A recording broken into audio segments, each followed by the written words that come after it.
Oh, thank you. Thank you so much.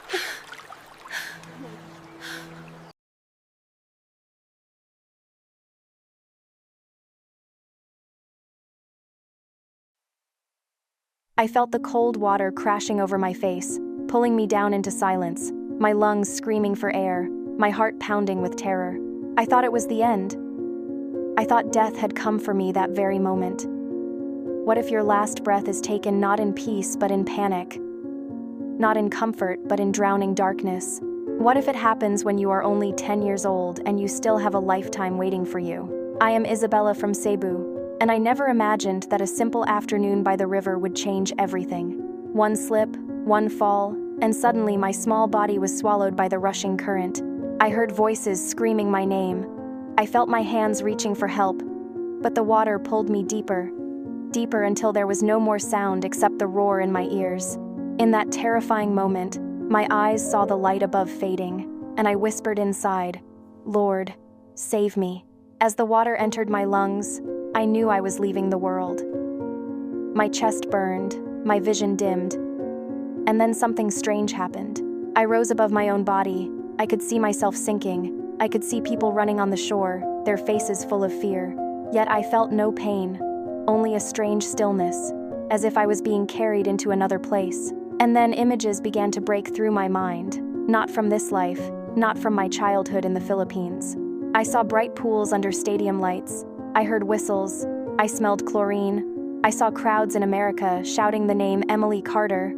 And suddenly I realized these memories were mine too, though I had never lived them as Isabella.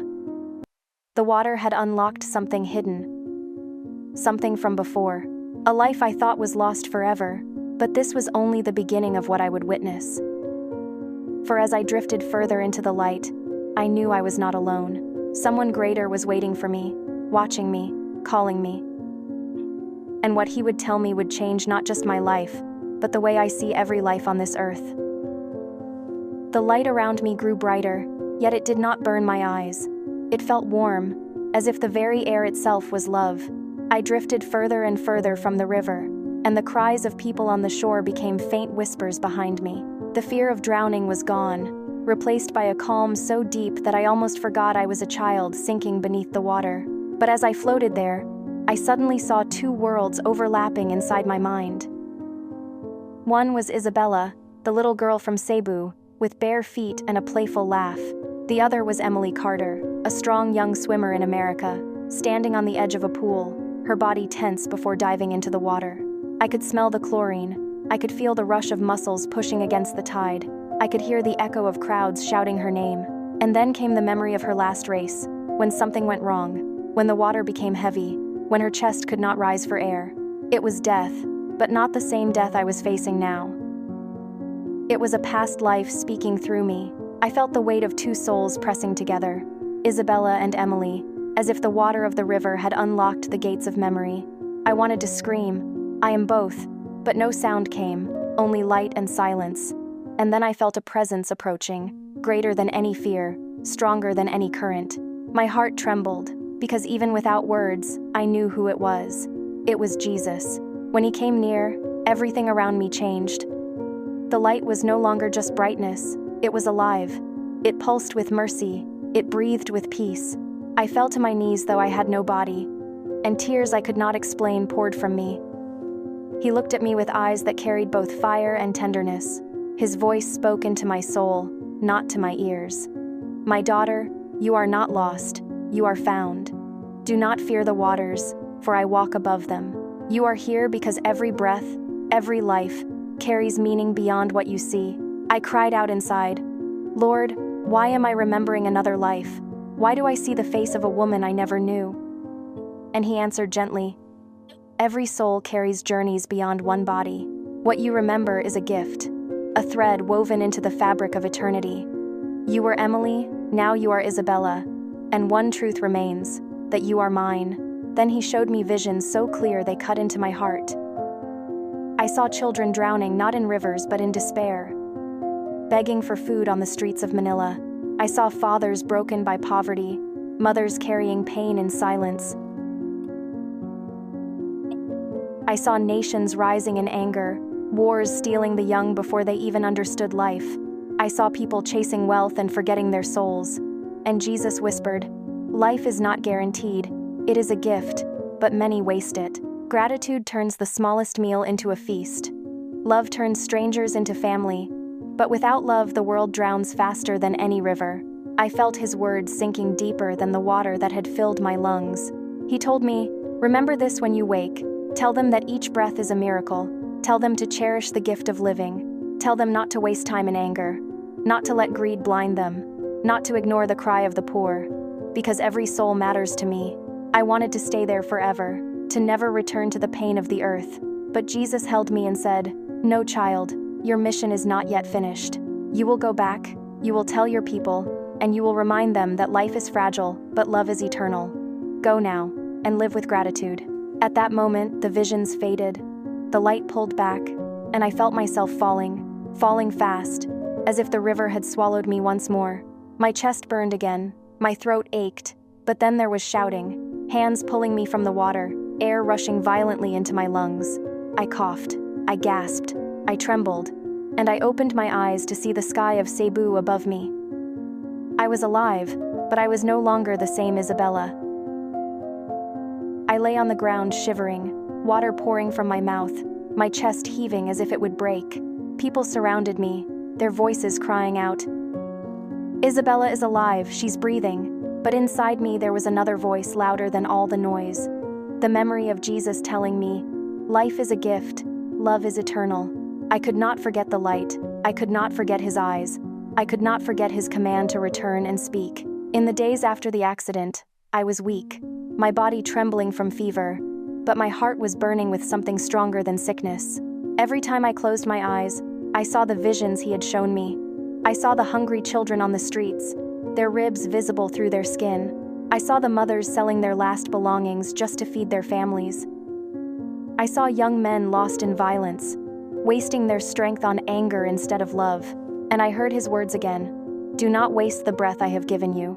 At night I would dream of Emily Carter, the swimmer from America whose memories were now inside me. I could feel her discipline, her passion, her fight to win. But I also felt her pain, the regret of leaving life too soon. And then I realized why those memories were awakened when I almost drowned. Jesus wanted me to understand that every breath is precious, whether in the pool or the river, whether in America or in the Philippines. Life is a sacred gift for all people. When I prayed, I asked, "Lord, why me? Why choose a little girl who knows nothing of the world?"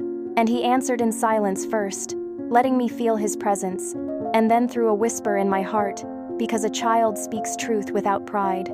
You will remind them not with power but with innocence, and innocence will touch their hearts deeper than any sermon. So I began to speak, first to my family.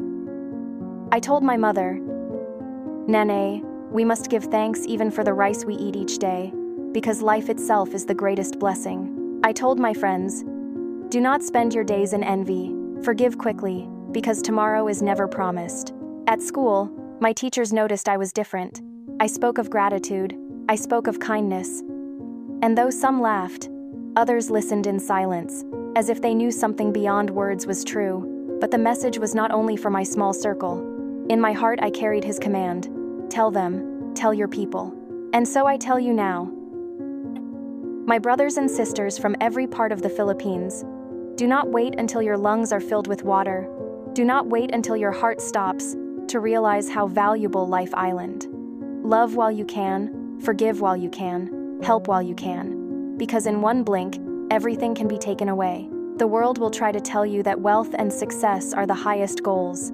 But I have seen beyond the river, I have seen beyond death, and I know the truth. The highest treasure is love. Not the shallow love of words, but the real love that sacrifices, that forgives, that gives without expecting anything in return. This is the love that Jesus showed me. The love he asks us to carry into our families, our communities, our nation. I survived that day not because of chance, but because God gave me a mission. My mission is to remind you that every moment is sacred, every breath is a miracle. Do not waste your life in bitterness. Do not waste it in greed. Do not waste it in hatred.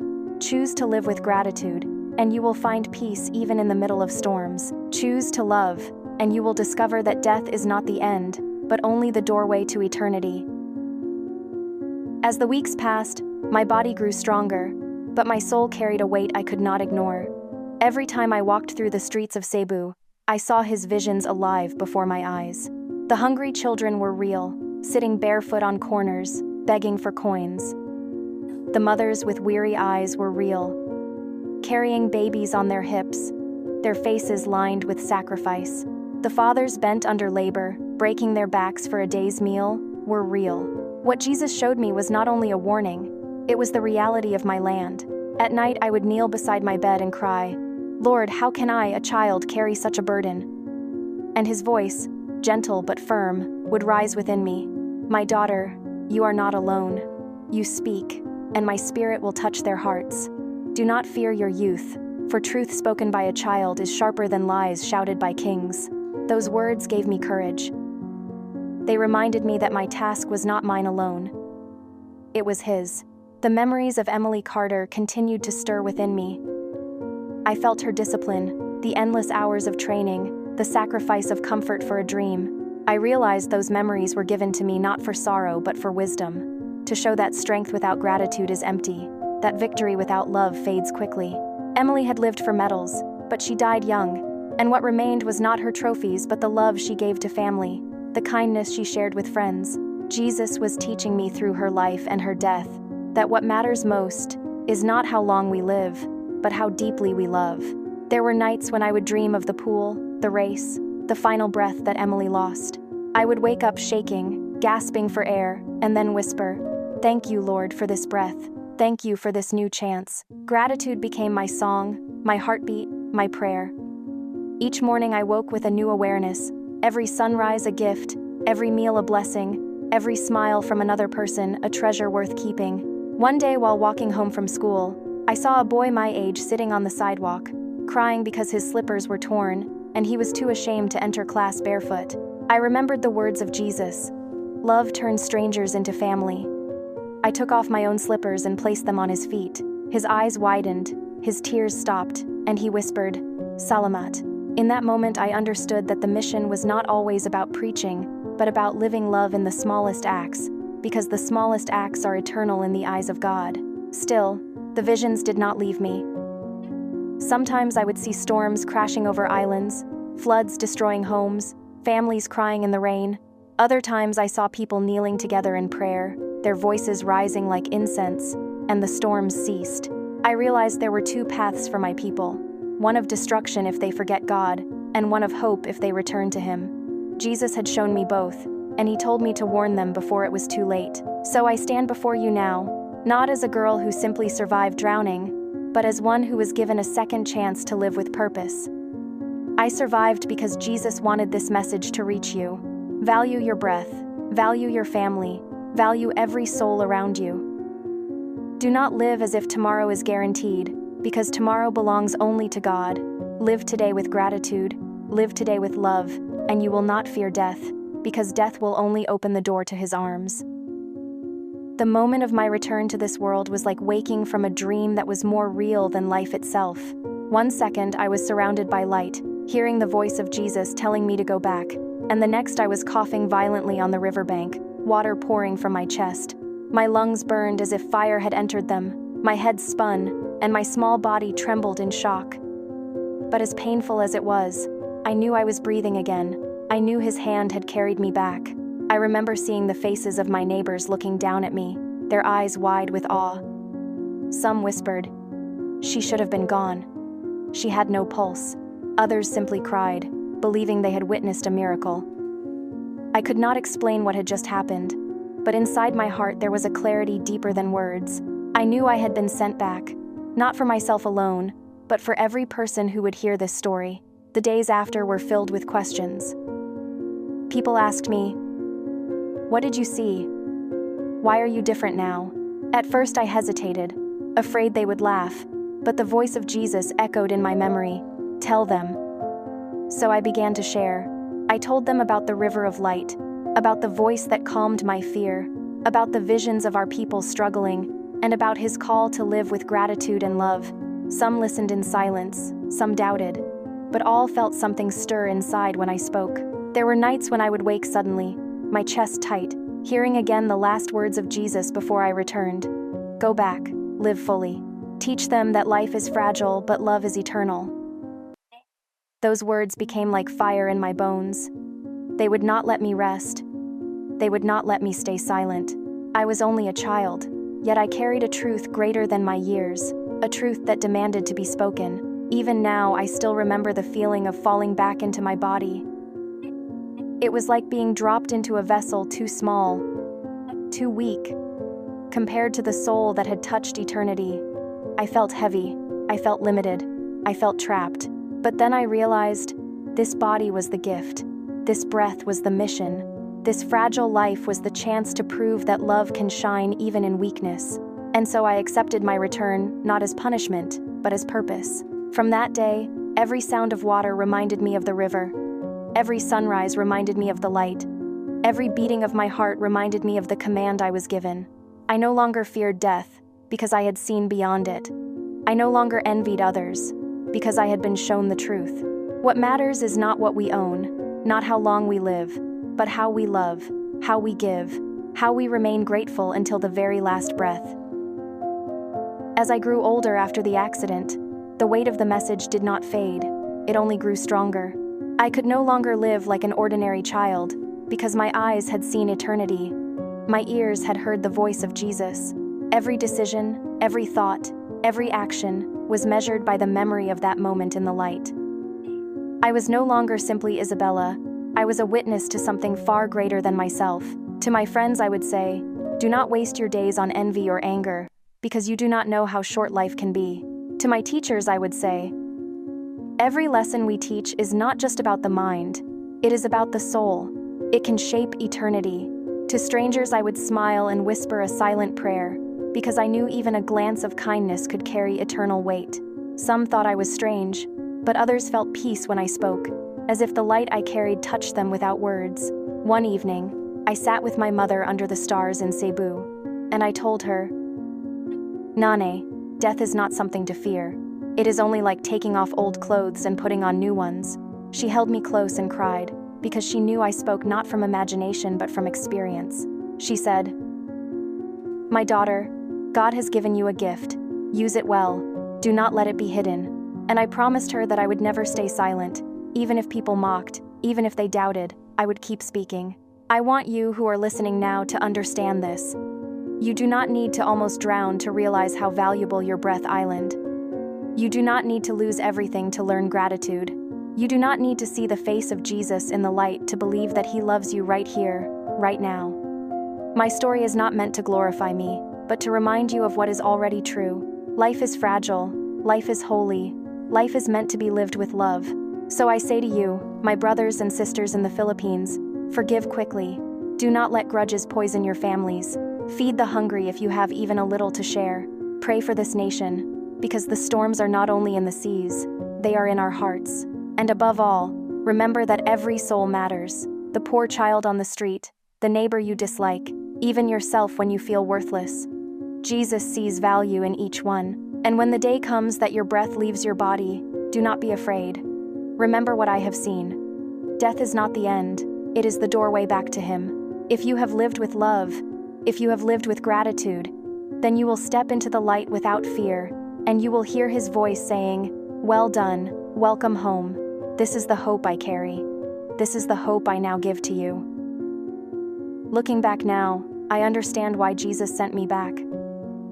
It was not only to save a child from drowning, it was to awaken a voice that could remind others of what they forget every day, that life itself is a miracle, that every sunrise is an invitation to be grateful, that every breath is a chance to love. And so my final message to you is not complicated. It is not wrapped in mystery. It is simple but eternal. If you are listening to me now, I beg you, do not live your life asleep. Do not waste your days chasing things that will crumble in the end. Do not allow hatred or pride to steal your peace. Instead, choose forgiveness. Choose compassion. Choose to give thanks even when your table is empty, even when storms rise, even when the world seems unfair. Because gratitude transforms pain into strength, and love transforms weakness into light. To the parents, hug your children, tell them you love them before they sleep, for tomorrow is not promised. To the young, honor your elders, listen to their stories, because wisdom is a treasure greater than money. To the rich, do not forget the poor, because your wealth will not follow you into eternity, but the kindness you give will. To the broken, know this truth: you are not forgotten, you are not abandoned, Jesus sees you and loves you. I stand as proof that death is not the end. I drowned, I left my body, I remembered a life before, and I met the one who holds eternity. And he sent me back to say this to you: do not fear, do not despair, live fully, live gratefully, love deeply, because one day you too will step into the light. And in that moment you will understand that every act of kindness, every word of love, every prayer whispered in faith was never wasted. So I close my story with this: death is not the end, it is the doorway. Life is not meaningless, it is sacred. Love is not fragile, it is eternal. Remember this, hold it close, and let it change the way you live from this moment forward. And if my words have touched you, do not keep them to yourself. Share them, speak them, live them. Because the world is desperate for light, and you can carry it. Let us pray together. Let us lift our voices for our families, for our nation, for every soul wandering in the dark. Let us not delay, for the time is short and the days are uncertain. But if we live with gratitude and love, if we return to Jesus, then no storm can drown us, no darkness can consume us, no death can defeat us. Because in him, life is eternal, and in his love, we are forever home. And so my journey comes to its close, not the close of life, but the close of this testimony. I have shared with you the fear of drowning, the wonder of leaving my body, the awakening of memories from another life, and the moment I stood before Jesus in the brilliance of his light. I have told you his words, words that cut deeper than any blade, words that healed wounds I did not know I carried, words that gave me courage to live again. And now I leave those words with you. Do not let them pass like the wind. Do not hear and forget. Let them root in your heart. Let them guide your steps. Let them awaken your conscience. For you are not listening by accident. You were meant to hear this now, at this very moment, because God still has work for you. He still has purpose for you. He still loves you with a love that never ends. My brothers and sisters, I call you now. Rise from your sleep. Look at your family with new eyes. Look at your neighbors not as strangers but as fellow travelers in this short journey of life. Pray for our nation. Pray for the Philippines, that we will not drown in greed, that we will not be torn apart by hatred, that we will remember who we are in the sight of God. Pray for the world, that war may cease, that children may be fed, that hope may be restored. Because when one of us turns back to God, it gives light to the whole earth. And to you who have listened this far, I ask you not only to believe, but to act. Bend your knees tonight and whisper your gratitude. Forgive the one who wronged you. Share bread with the hungry. Speak gently to the brokenhearted. For these are not small acts, these are eternal seeds. One day they will rise into a harvest that will follow you into eternity. If this story touched you, I ask you to share it, for there are many who live in darkness and need to know that death is not the end. Leave your thoughts, your prayers, your own experiences, so that others may be encouraged and reminded that they are not alone. Subscribe, not only to hear more stories, but to walk with us on this path of discovery, this path of faith, this path of eternal hope. For as Jesus told me, death is not the end. It is only the doorway to him. And every breath until that day is a chance to live with gratitude, to love without fear, and to shine his light in a world desperate for hope. Let us live as eternal souls having a human journey, until we hear his voice calling us home.